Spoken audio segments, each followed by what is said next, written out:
We all have a rhythm and we all have a pulse and we all have a song to sing. We all have a rhythm and we all have a pulse and we all have a song to sing. So find your heart song. Your heart is a drum beat. You are as strong as the earth beneath your feet. We all have a rhythm and we all have a pulse and we all have a song. We all have a song. We all have a rhythm and we all have a pulse and we all have a song. We all have a song. So find your heart song. We all have a song. Your heart is the drum beat. We all have a beat. You are as strong. We all are strong as the earth beneath your feet. As the earth beneath our feet. We all have a rhythm and we all have a pulse and we all have a song. We all have a song. We all have a rhythm and we all have a pulse and we all have a song. We all have a song. So find your heart song. We all have a song.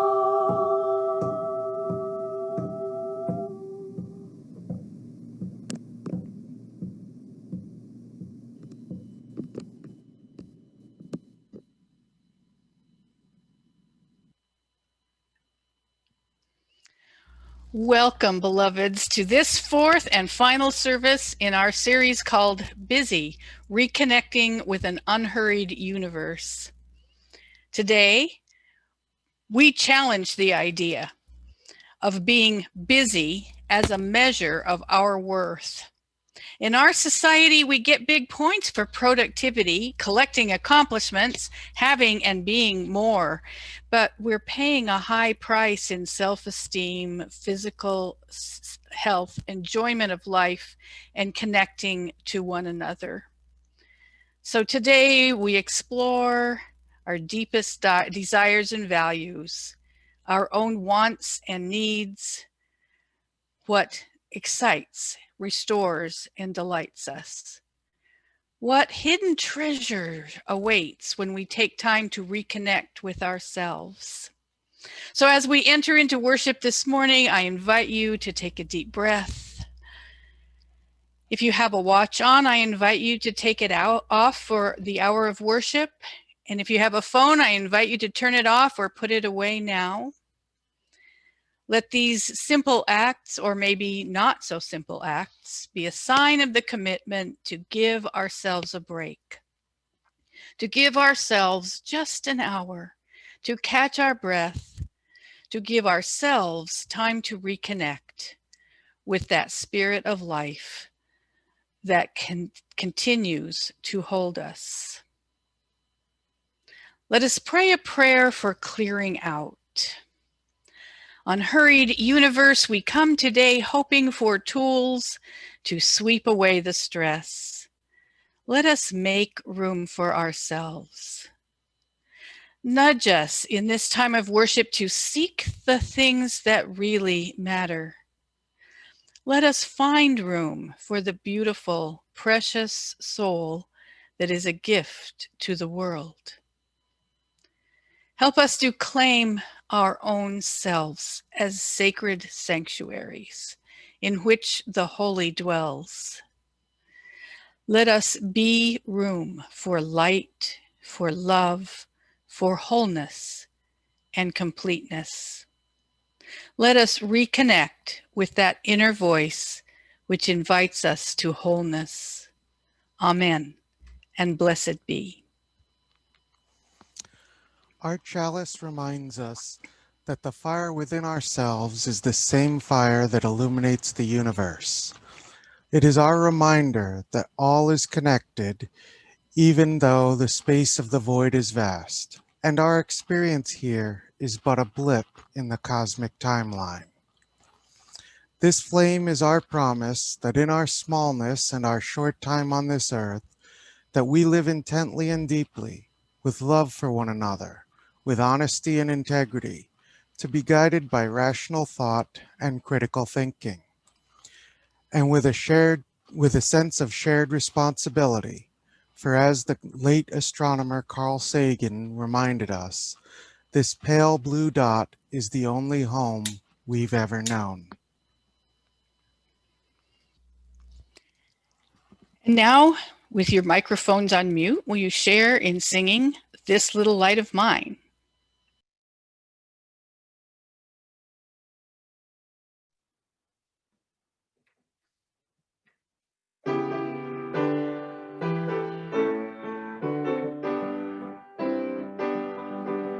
This little light of mine, I'm gonna let it shine. This little light of mine, I'm gonna let it shine. This little light of mine, I'm gonna let it shine. Let it shine, let it shine, let it shine.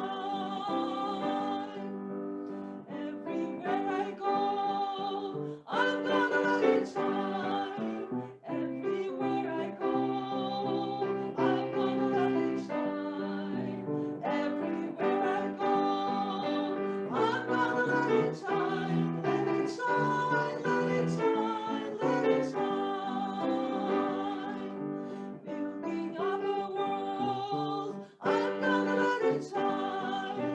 Building up a world, I'm gonna let it shine.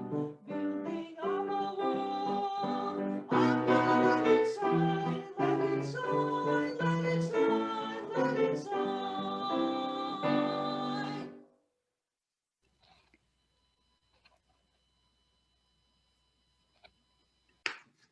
Our story today is You're Here for a Reason by author Nancy Tillman. You're here for a reason. You certainly are. The world would be different without you by far.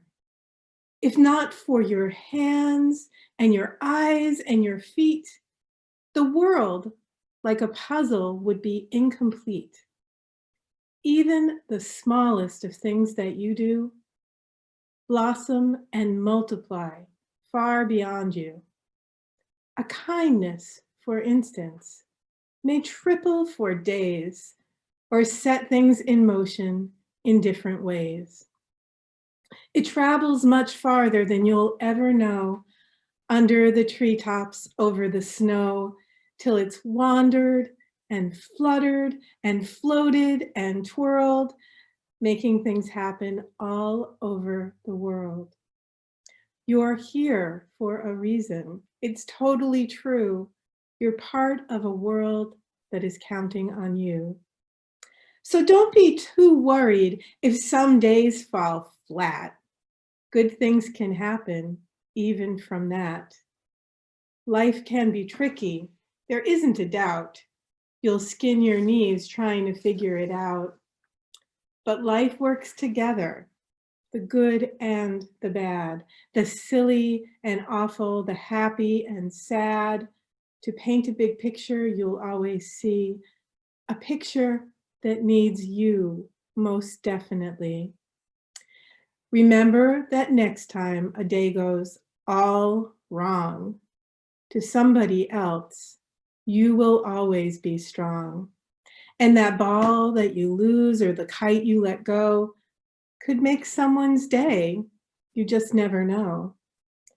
You're here for a reason. If you think you're not, I would say that perhaps you just forgot. A piece of the world that is precious and dear would surely be missing if you were not here. If not for your smile, your laugh, your heart, the place we call home would be minus a part. Thank goodness you're here. Thank goodness times two. I just cannot imagine a world without you. Thank you all for sharing.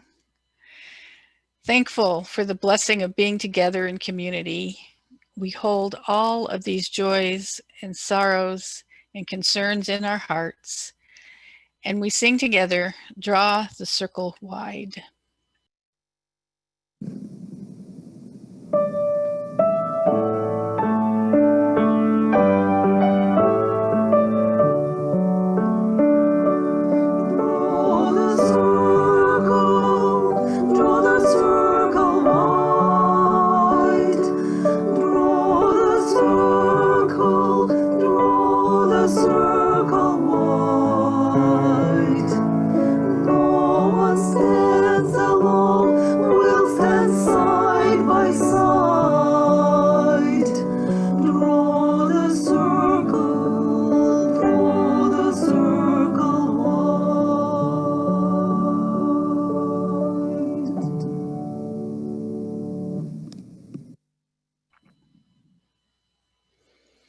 And now it's time for another time out in the self-care chair.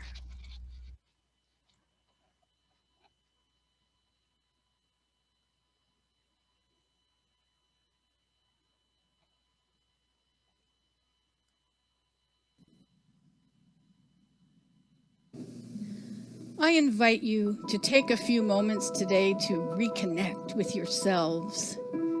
Take this time to relax and imagine yourself in your own self-care chair, whatever it looks like, wherever it is located, as you join me in a meditation on self.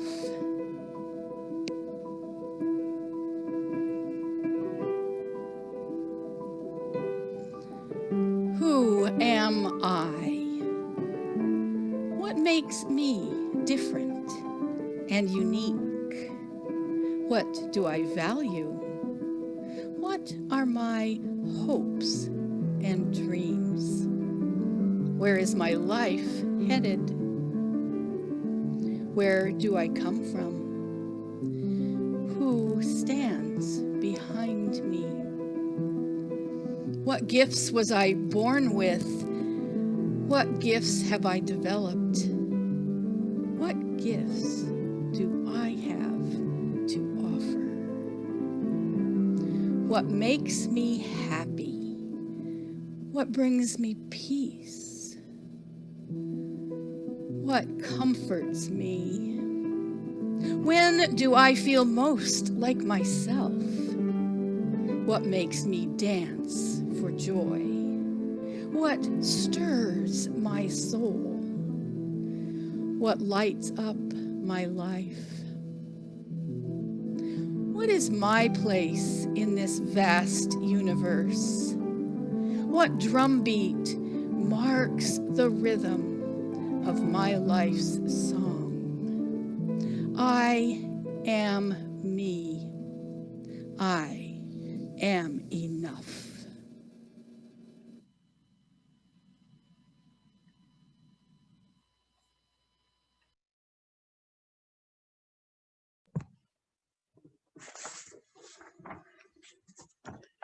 Things to Do in the Belly of the Whale by Dan Albergotti. Measure the walls, count the ribs, notch the long days. Look up for blue sky through the spout. Make small fires with the broken hulls of fishing boats. Practice smoke signals. Call old friends and listen for three echoes of distant voices. Organize your calendar. Dream of the beach.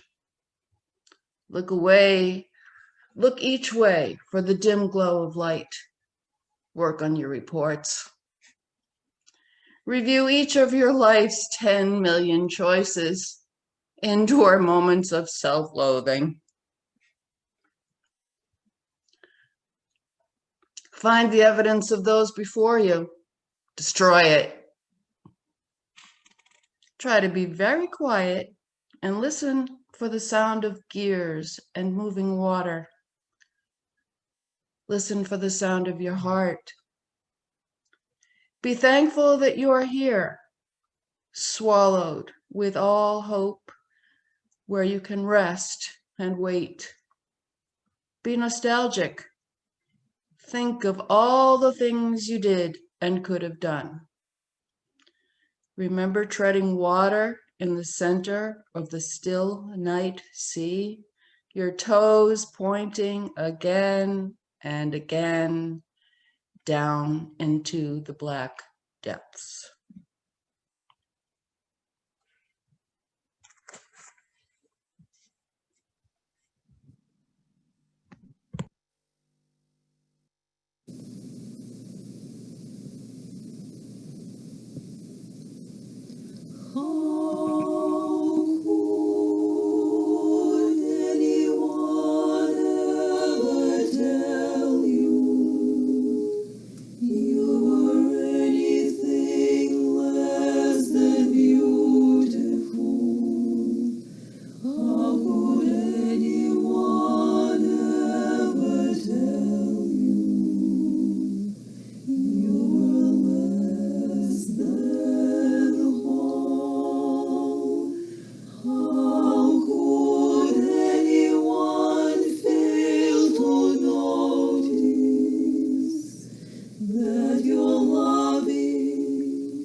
In his sermon, Be Who You Are, Reverend Peter Friedrichs relates this experience. As part of my seminary training, I spent a summer working as a hospital chaplain, assigned to the psychiatric floor. I found it to be deeply gratifying work, and I was able to build relationships with many of the patients. Some were long-term, and others had a quick turnaround. Some were what we called bouncers. These were people who would be admitted to the unit because of some behavioral issue. Oftentimes they had simply gone off their meds and needed to be restabilized, treated, and then released.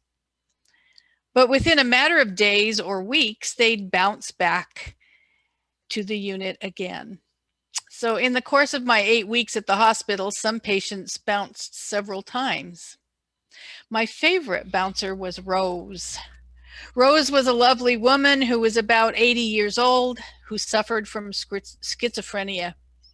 Rose would be brought into the unit very agitated and aggressive, but within a day or so, with the proper medications, she'd be sweet as a peach. Rose and I had many long conversations about God and love and heaven, and she was rock solid in her Baptist faith. During one of our conversations, Rose expressed to me her concern about all the people who were interviewing and examining her. She was tired of being treated like a lab rat and told me that she was afraid to talk to the doctors. I had to reassure her that they were there to help her, and I suggested that she be honest with them in answering their questions. Just be yourself, I told her, and they'll take good care of you.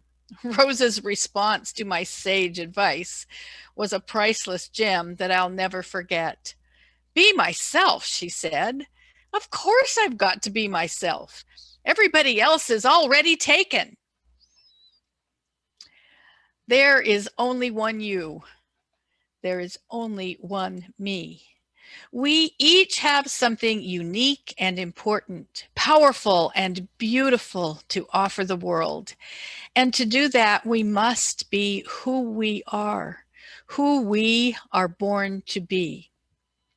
As Friedrich says, the forces that dictate against being who we are powerful and many. To be who we are can be like swimming upstream against a strong current of expectations and what some call the tyranny of the shoulds. And as if these forces aren't enough to defeat us, to be who we are is made all the more challenging by our lack of self-knowledge and self-awareness. Perhaps the greatest challenge to be who you are is discovering just who and what that is. Many of you know that I'm living alone now for the first time in my life. Living alone, I can arrange my apartment any way I want to, eat anything I want on my own schedule, and work and play in my very own way. Everything I do can reflect who I really am. And I'm finding that's not as simple as it sounds. Sometimes it's hard to understand who I am and what I really want. Friedrich explains, to embark on the journey to discover your God-given self takes courage and commitment. It is risky business. It requires us to shed the masks and the costumes that populate our closets, to strip down to our naked selves and take a close look in the mirror. There we are called to see ourselves, and perhaps more challenging yet, to claim ourselves, warts and all.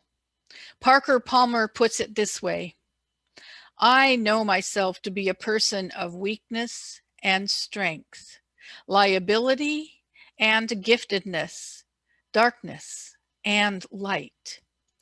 I now know that to be whole means to reject none of it, but to embrace all of it. This journey takes time and attention. It takes noticing what brings us joy as well as what brings us pain or embarrassment. One technique I have found recently that helps is to notice what puts me in a state of flow. Psychologist Mihaly, and I can't pronounce his very long last name. This psychologist first coined the concept of mental flow to refer to stretches of time when a person is completely focused on whatever they're doing. Those times when you lose all sense of time passing and you are immersed completely in the joy of your task. Being lost in a movie or computer game is not the same as flow. The best moments usually occur when a person's body or mind is stretched to its limits in a voluntary effort to accomplish something difficult and worthwhile. So what puts you in a state of flow? Lately, I've been finding myself in flow as I put together video clips for our services. Even when I have to try 15 things before I find the one little setting that will let me do just what I want, I find myself so engrossed in it that time ceases to exist. Nothing else is in my awareness at all. For some, it might be something like playing music, or knitting, or cooking, gardening, or doing something athletic such as playing a sport, going for a run, or doing yoga. Some people find themselves in a flow state while doing their work. But if you're not, say, an avid yogi or you hate to cook, that's okay. There are individual differences in how we experience flow, and no one can tell you what brings you flow. You have to discover and experience it for yourself. If you're stumped about what might help you cultivate mental flow, perhaps you could think back to your childhood or teenage years and ask yourself, what were the activities that I did when I was growing up, or before life became focused on productivity and responsibilities, when I experienced that flow? And if nothing springs to mind when you think back on old hobbies or interests, then maybe take this time to be curious about yourself. Maybe as you sit in your self-care chair this week, you can think about what you daydream about, what you think you might be drawn to. It might be a good time to give it a try. When you discover your flow, you've hit upon a real treasure. It's a sign that you have found an inner gift that will keep on giving because you are fed by doing it. The book Active Hope calls this following the compass of our deep gladness. They explain its importance this way. We are more effective when acting from our strengths and enthusiasms. That is where the great turning can happen through us most powerfully, where our deep gladness and the world's deep need meet. There's another benefit to finding your deep gladness. It can make us more resilient. A new study on flow published in the scientific journal PLOS One last week included more than 5,000 individuals who were quarantined in China in the early months of the coronavirus pandemic. They answered online survey questions about how many times in the prior week they'd felt utterly absorbed by what they were doing, and to what extent they'd felt simultaneously stimulated and challenged, all of which are elements of flow. After analyzing the responses, researchers found that flow was linked to decreased loneliness and higher levels of positive emotion among people who were stuck at home during COVID-19. People who experienced flow also tended to fare better emotionally over time. Each of us would benefit from paying some attention to what we love, what we need, what brings us joy, what puts us into a state of flow. We are part of an unhurried universe, and our deep gladness is important and worth taking time to cultivate. Friedrich reminds us, the good news is that it's never too late. It's never too late to start the journey of self-discovery, of shedding the skin that we've worn since our birth that has, like an ill-fitting suit, never felt quite right. May Sarton is testament to this fact. When she wrote the words, "Now there is time and time is young," she was 83 years old.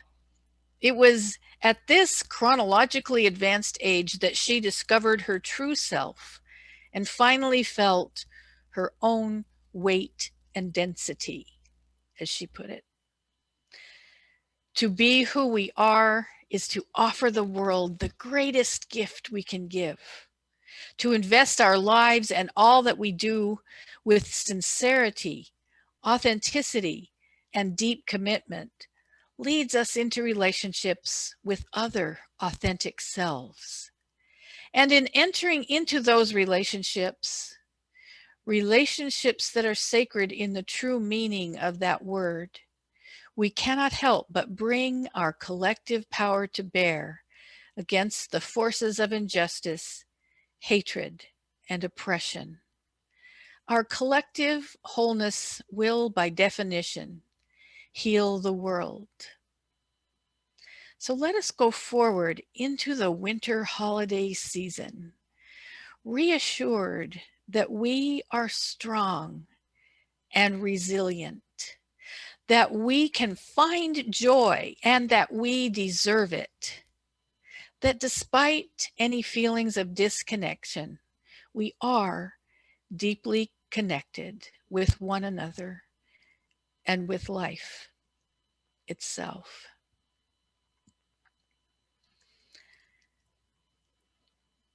And as we draw towards the conclusion of this service, I leave you with a blessing for the unhurried life.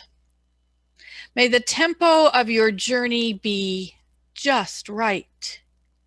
May you seize the day, but also savor the moment. May your life be the one you live and not just watch passing by. And may you be reacquainted each day with an unhurried universe who is calling you to dive deeply into love.